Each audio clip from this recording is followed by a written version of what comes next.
Hold on. My niece Ashley, who we love very much, posted her videos on social media with some accusations about our family.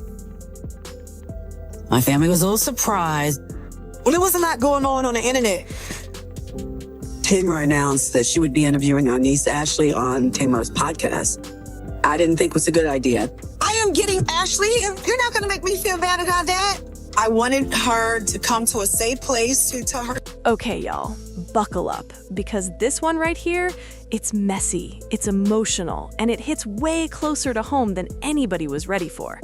Just when you thought the Braxton family drama had finally cooled down, Tamar comes back and flips the whole table over. And this time, she didn't just spill tea, she dumped the whole pot. What nobody expected was that Tamar would expose something so personal, so explosive, that it sent her own sister spiraling in real time. Because according to Tamar, Towanda hasn't really moved on at all. Not emotionally, not mentally, and definitely not romantically. For something that I didn't do. So who gave the man my address? It's called an attorney. Oh, he can't find my address in that letter. That house not even under my name. Because I know y'all give about me. I'm not expecting y'all to really give about me. But what I am asking about is my child. Tamar claims Towanda is still secretly sleeping with Michael Jr., and when that truth came out, baby Towanda lost it. Now, let's be clear. This wasn't just gossip whispered behind closed doors. This wasn't a rumor passed around by strangers on the internet. This was Tamar, her own sister, saying it out loud, unapologetically, and with that familiar, I'm done protecting people energy. And the moment those words hit the air, you could feel the shift. Because when family secrets get exposed like that, there's no going back. Relationships crack, masks fall, and everybody starts choosing sides. So when my house got robbed, that was really hard for me. And people that's close to me knew that. And I have gone to great lengths and spent an obscene amount of money keeping my home and keeping myself safe, because it's just Logan and myself. Yeah. And when that was violated, that was like, wow, so y'all giving out my address now? Well, y'all know. Because I know everybody was like, well, she lived with her mother, and everybody thought I was having financial issues. No, that wasn't the case. I just didn't feel safe anywhere. Yeah. You know? And it was like, I didn't want to leave from my mother's house, because if everybody has a good relationship with their parents, your home or your family's home is a safe place. Mm-hmm. So for me, it took me a long time to actually buy a house here that I actually lived in. Like, I have 3 that's just sitting here in the city because I just didn't feel safe enough to move into. Yeah, so when they gave out that address, you just felt like they already knew what you was going through? Yeah, man, because, not only did he send it to my house once, he sent it to my house 3 times. He sent it to my house. He had someone walk it up to my house. He sent it where they sent it through U.S. mail, and then they sent it through U.S. mail, and then they sent it through and it said your name on it. Said obviously. my name, where I was, and sent it through UPS. And I'm like, I mean, are we being intentional here? Yeah. You know what I'm saying? So I was really upset about it.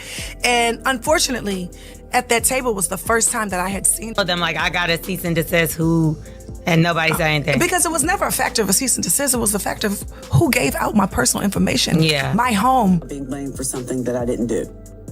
So who gave the man my address? It's called an attorney. Oh, he can't find my address in that letter. That house not even under my name.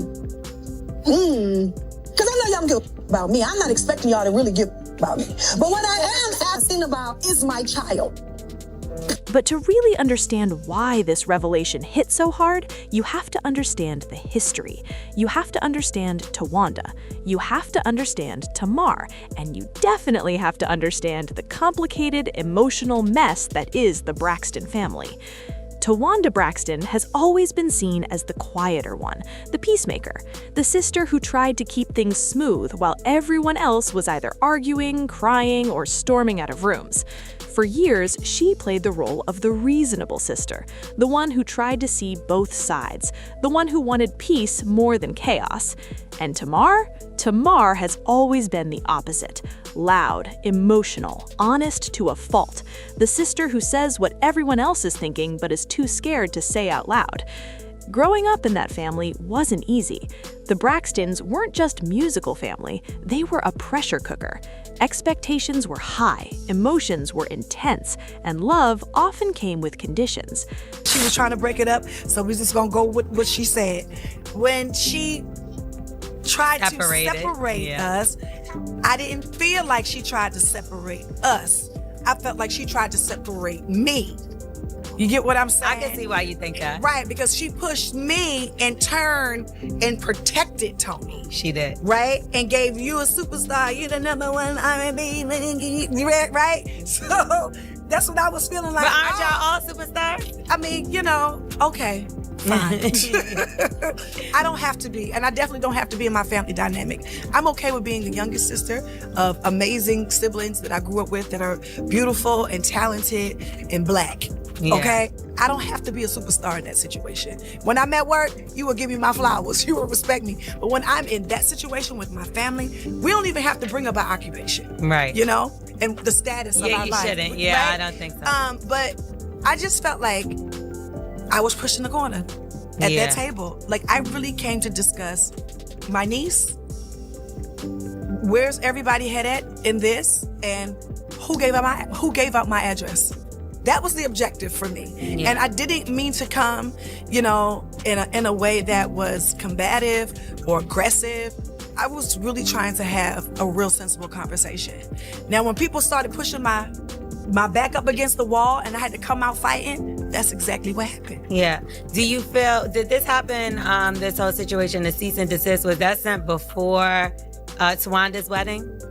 All of that was before Towanda's wedding. And before the bridal shower that I was invited to, but I wasn't invited to. Do you feel like you was uninvited because they felt like you were trying to put the family on blast with your niece, or? I wasn't trying to put my family on blast with my niece. My niece put her experience on blast by herself. Yeah. And I signed up to support her. And I still am signed up to support her. So what was Towanda's issue with you? Do you feel like that you were uninvited from the wedding? Because originally you were. But I was uninvited from everything before the table.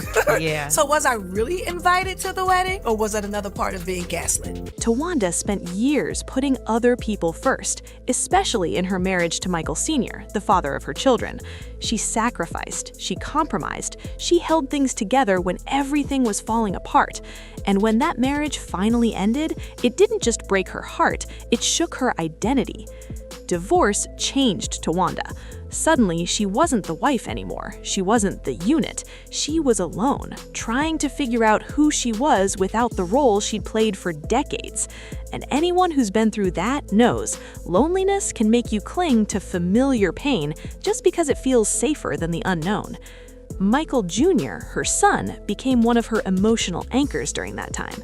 They were close, very close. He supported her. He listened to her. He was there when she felt abandoned by everyone else.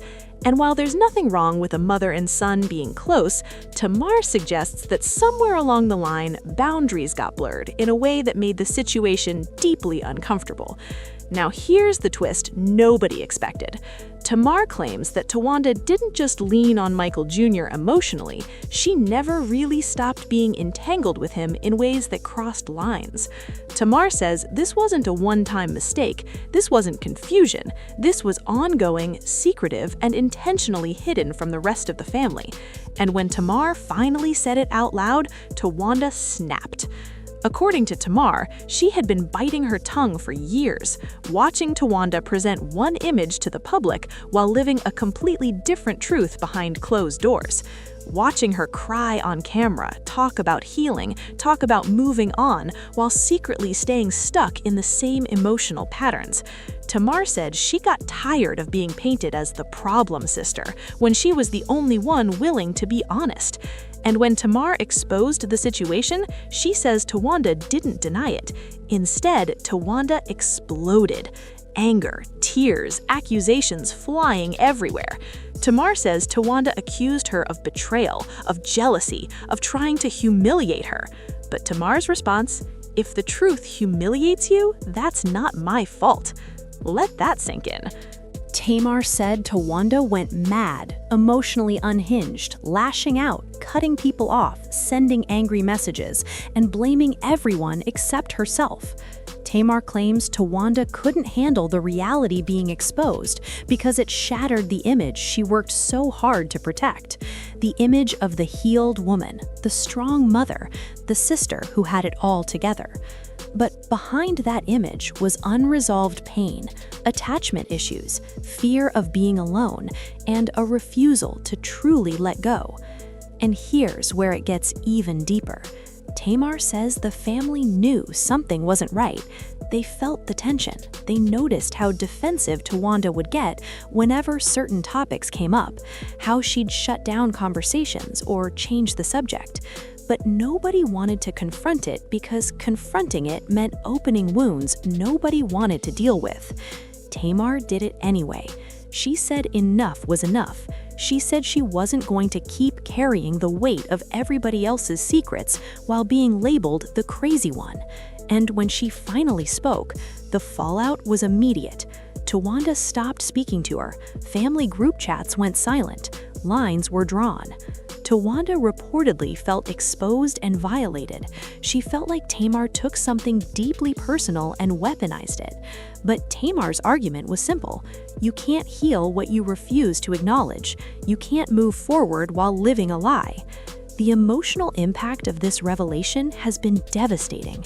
Towanda's relationship with her sisters is strained. Trust has been broken in ways that may never fully heal. Her children are caught in the middle of a situation they never asked to be part of. And the public scrutiny, it's relentless. Imagine waking up and seeing strangers dissect your pain, your choices, your family on social media. Imagine having your most private struggles turned into headlines and comment sections. Tamar says she understands that pain, but she also says silence was killing her. This drama didn't just affect Towanda emotionally, it impacted her sense of safety, her stability, her reputation. Tamar claims Towanda withdrew, isolated herself, and became increasingly paranoid about who she could trust. Family gatherings became tense or non-existent. Conversations turned cold. And Tamar says she grieved the sister she thought she had. She says speaking the truth cost her relationships, but lying was costing her peace. She says she didn't do this to hurt Towanda. She did it to stop the cycle. The cycle of pretending, the cycle of protecting dysfunction, the cycle of punishing the truth teller. And now, the Braxton family stands at a crossroads. Towanda is reportedly still angry, still hurt, still feeling betrayed. Tamar is standing firm, saying she won't apologize for telling the truth. The sisters are distant, the wounds are fresh, and the future, uncertain. But here's the powerful part of all this. This story isn't just about scandal. It's about what happens when pain goes unhealed for too long. It's about how silence can rot relationships from the inside out. It's about how love, when mixed with fear and denial, can turn toxic. Tamar didn't expose Towanda just to be messy. She exposed a reality that many families live with every day, the unspoken issues, the secrets, the discomfort everyone avoids just to keep the peace. And sometimes peace built on lies isn't peace at all. As painful as this moment is, it might be the wake-up call this family needs, or it might be the breaking point they never recover from. Either way, the truth is out now, and once the truth is out, there's no undoing it. So the question becomes, can Towanda face it? Can the family heal? Or is this the chapter where everything finally falls apart? Because one thing is clear, the Braxton story we see on TV is still just the surface, and the real drama, it's deeper, darker, and far more emotional than anyone ever imagined.